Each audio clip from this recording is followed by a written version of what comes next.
प्रभाग क्रमांक 18 येथील 700हून अधिक महिलांना मोफत प्रशिक्षण देणाऱ्या समाजसेविका सौ कल्पना शेळके मॅडम यांच्या वतीने संवाद मेळावा। प्रभाग क्रमांक 18 येथील 700हून अधिक महिलांना मोफत प्रशिक्षण देणाऱ्या समाजसेविका सौ कल्पना शेळके मॅडम प्रभाग क्रमांक 18 मध्ये इच्छुक उमेदवार म्हणून गेल्या 10 ते 15 वर्ष या क्षेत्रात आहेत। या भागातील नागरिकांना प्रशिक्षणाचा फायदा झाला आहे, म्हणून येणाऱ्या महापालिका निवडणुकीसाठी इच्छुक उमेदवार म्हणून निवडणुकीत रिंगणात उभारण्यात आली आहे। महिलांसाठी कोर्स, ब्युटी पार्लर, आरी work camp, mehndi course, fashion design व विविध महिलांसाठी कोर्स घेत आहेत। या प्रभागात असे उमेदवार आम्हाला या प्रभागामध्ये हवे, म्हणून महिलांनी निर्णय घेतले। कल्पना शेळके मॅडम महिलांच्यावर काही पण संकट येऊ दे तात्काळ धावून जाणारे व गोरगरीब महिलांना आपल्या पायावर उभारण्याची गरज आहे व काम दिले आहे। गेली 30 वर्ष शिक्षण क्षेत्रात कार्यरत असून समाजसेवेचे व्रत अखंड चालू आहे। यावेळी कार्यक्रमामध्ये उपस्थितीत भाजपचे पृथ्वीराज बाबा पाटील व राष्ट्रवादी काँग्रेस शहर जिल्हाध्यक्ष माननीय आकाश माने तसेच माननीय प्रणव जगदाळे आणि ॲडव्होकेट वैशाली शेळके या कार्यक्रमामध्ये प्रभाग क्रमांक 18 मधील महिला व पुरुष व इच्छुक उमेदवार मोठ्या संख्येने उपस्थित होते। पुढे त्यांनी करणार आहेत किंवा सुरू करणार आहेत, त्यासाठी तुम्हाला सगळ्यांना प्रोत्साहन देण्यासाठी किंवा सगळ्यांना नवीन नवीन काहीतरी शिकण्यासाठी आज मॅडमनी इथं तुम्हाला सगळ्यांना बोलवलेलं आहे। तर आता इथं ही मैत्रीण आपल्याला सदैव नेहमी काही ना काही कार्यक्रम किंवा वेगवेगळे आपले उपक्रम राबवत आले आणि हे आताच नाही, आता या इथं या वॉर्डमध्ये आहे किंवा आता आपला एक कार्यक्रम आहे म्हणून या आधी फक्त एक समाजसेवा या दृष्टिकोनातून त्यांनी वेगवेगळे कार्यक्रम नेहमी राबवत आलेत वेगवेगळ्या महिलांसाठी। विशेषतः महिलांना काम मिळावं, घर बसल्या प्रत्येकीलाच काय घरी जॉब करता येणं शक्य नसतं, अशा महिलांना आपण स्वतः आपल्या स्वतःची काहीतरी कमाई असावी या दृष्टिकोनातून महिला सक्षम व्हाव्यात या दृष्टिकोनातून ती नेहमी सदैव कार्यरत असते आणि तिच्या या कार्यक्रमाला किंवा तिच्या या कामाला आपण नेहमी साथ द्यायची आहे। इथनं पुढे पण आपण तिला साथ द्यायची आहे आणि ती आतापर्यंत खूप आरीवरचे हे असतील कॅम्प असतील किंवा अजून फॅशन डिझायनिंगचे काम असतील, यातून खूप साऱ्या बऱ्याचशा महिलांना आपलं स्वतःचं आपलं काहीतरी करिअर बनवता आलंय, त्यातून स्वतः महिला शिकलेत। आता आरीवर्कची सुद्धा क्लासेस झाल्यानंतर आमच्या कॉलनीमध्ये इतका छान रिस्पॉन्स मिळाला आणि त्या मुलींनी त्या महिलांनी स्वतःचं आपलं आरीवर्कचं डिझाईन करून द्यायला सुरुवात सुद्धा केलेली आहे, आपलं स्वतःचं इन्कम मिळवायला सुरुवात केलेली आहे। यातूनच एका अगदी गरीबातल्या गरीब विद्यार्थिनी किंवा गरीबातल्या गरीब महिलेपर्यंत आपली ही मैत्रीण नेहमी जाते, त्यांच्याशी हितगुज साधते, त्यांच्याशी संवाद साधते आणि या संवादामुळे ती एकत्र येऊन आपण काहीतरी काम करावं, आपण समाजासाठी काहीतरी देणं लागतो हे सर्वांनी आपण लक्षात ठेवायचं आणि या दृष्टिकोनातून आपल्या मैत्रिणीला आपण नेहमी साथ देत राहायचं। काही आपल्या आज जे संरक्षण मंत्री आहेत, अर्थमंत्री आहेत, तरी पण आज त्याच्यापेक्षाही खूपशा महिला आज घरात आहेत। ही आपल्या देशाची वाईट स्थिती आहे की महिला बाहेर पडत नाही आहेत।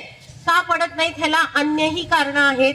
सुशिक्षित आहेत, शिकलेले आहेत, फक्त त्यांच्यामध्ये स्वतःचा कॉन्फिडन्स कमी आहे। तुम्ही कुठेही कमी नाही आहात, हे तुम्हाला शेळके मॅडमनी दाखवून दिलेलं आहे। अगदी छोट्या छोट्या गोष्टी आहेत, आरी वर्कचे क्लास असतील, फॅशन डिझायनिंग असतील किंवा आपलं केकचे शॉप्स असतील, हे सगळे शेळके मॅडमनी तुमच्यासाठी घेतलेले आहेत। त्याच्यापासून तुम्ही स्वतः कमाई करायला लागलाय। जोपर्यंत आपण स्वतःचं अर्थार्जन करत नाही तोपर्यंत आपल्यामध्ये स्वतःमध्ये सेल्फ रिस्पेक्ट येत नाही। दुसऱ्याचे पैसे खर्च करताना आपल्याला विचारावं लागतं की का बाबा मी ह्याच्यासाठी खर्च करते, तू का केलीस हे विचारायला आपल्याला प्रत्येक जण उभारलेलं आहे। जेव्हा तुम्ही स्वतःच्या पैसे स्वतः खर्च करता, आपण आपल्या नवऱ्यासाठी मुलासाठी काही ना काहीतरी घेऊन येता गिफ्ट, त्यावेळेला त्यांच्या चेहऱ्यावर आणि त्याच्यापेक्षा तुमच्या चेहऱ्यावरचा आनंद अगदी द्विगुणित झालेला असतो।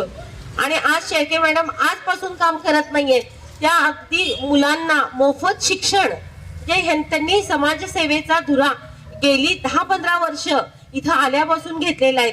अगोदर मुलांचं शिक्षण म्हणजे आता आपल्याला गरज काय आहे तर प्राथमिक शिक्षण मुलांना त्यांनी दिलेलं आहे। फ्री क्लासेस घेतले शनिवार रविवार आणि गरीब मुलांसाठी त्यांनी फ्री क्लासेस घेतलेले आहेत। त्याच्याकडून तुम्हाला त्यांची ओळख झालेली आहे। माझ्या स्वतःच्या पायावर उभं राहिले मी आरी वर्क केले, मेकअपचं पार्लरचं कोर्स केले आणि काय काय आता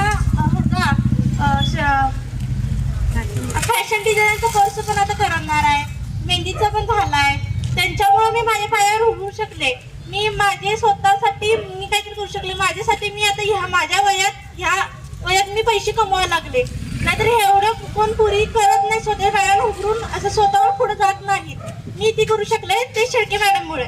त्यामुळे शेळके मॅडमचा खूप काम आभार. तुम्ही माझ्यासाठी एवढं सगळ्यांसाठी केल्याबद्दल मी तुमच्यासाठी आभार मानते.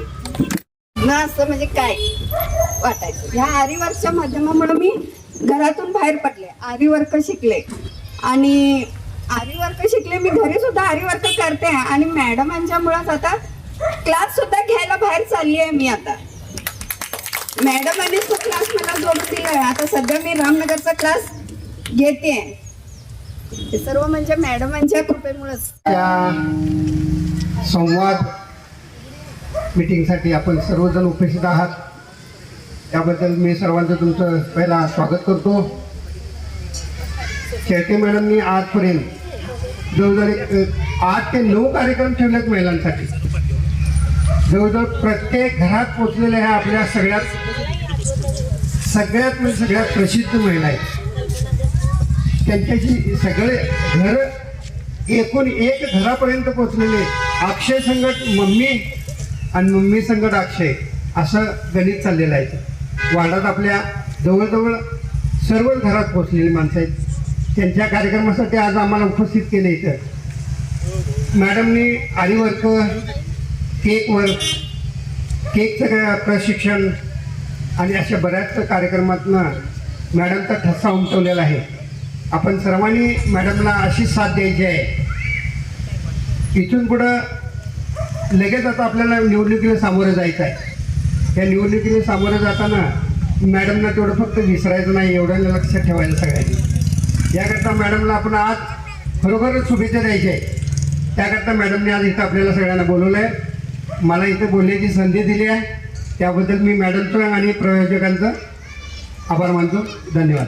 आज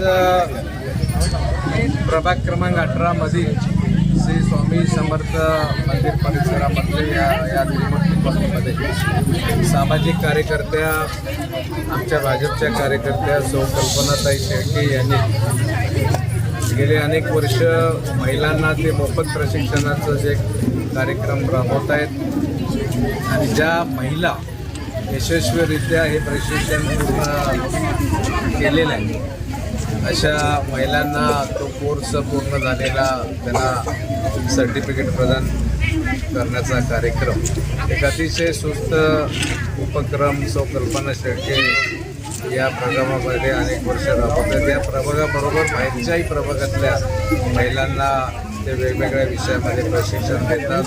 ते स्फूर्णीय आहे, कौतुकास्पद आहे आणि अशा वेळेला ते सामाजिक काम करत असताना त्यांना पुढं राजकारणामध्ये येणे या देखील त्याने काम करण्याची इच्छा त्यांनी बोलून दाखवून निश्चितपणाने चांगल्या महिला, शिक्षित महिला या राजकारणामध्ये महानगरपालिकेमध्ये असणं गरजेचं आहे. आणि मला असं वाटतं की अशा सुशिक्षित शैक्षणिक महिला या भारतीय जनता पार्टीकडं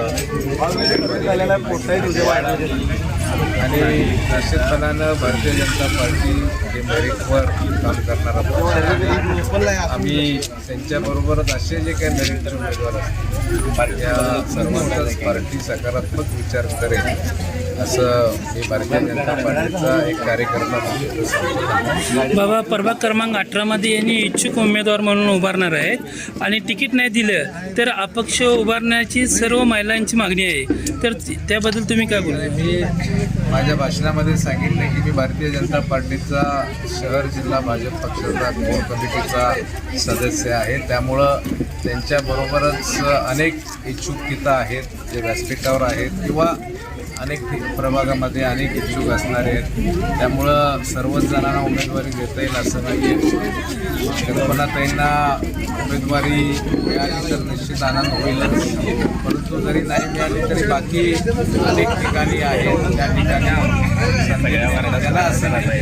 इतर ज्याला उमेदवारी मिळणार नाही त्यांना सर्व त्या ठिकाणी कुठेतरी संधी देणार नाही. परंतु मेरिटप्रमाणे या ठिकाणी विचार होत असल्यामुळे कल्पनाताईंना वाटणं साहजिक आहे की त्या मेरिटमध्ये हे असणं त्यांना कामामुळे वाटतं आणि शेवटी हा सर्व विचार पार्टी करेल. आणि एक निष्ठ तुमचे कार्यकर्ते आहेत आणि त्यांना खात्री आहे पृथ्वीराज बाबा मला तिकीट घेऊन देईल असे. की भारतीय जनता पार्टीमध्ये सामुदायिक निर्णय घेतले जातात. त्यामुळं असं एकट्यानं मी म्हणेन म्हणून त्यांना उमेदवारी मिळणार असं नाही आहे किंवा अन्य कुणाला मिळणार असं नाही. शेवटी भारतीय जनता पार्टी सामुदायिकपणे निर्णय घेत असते त्याप्रमाणे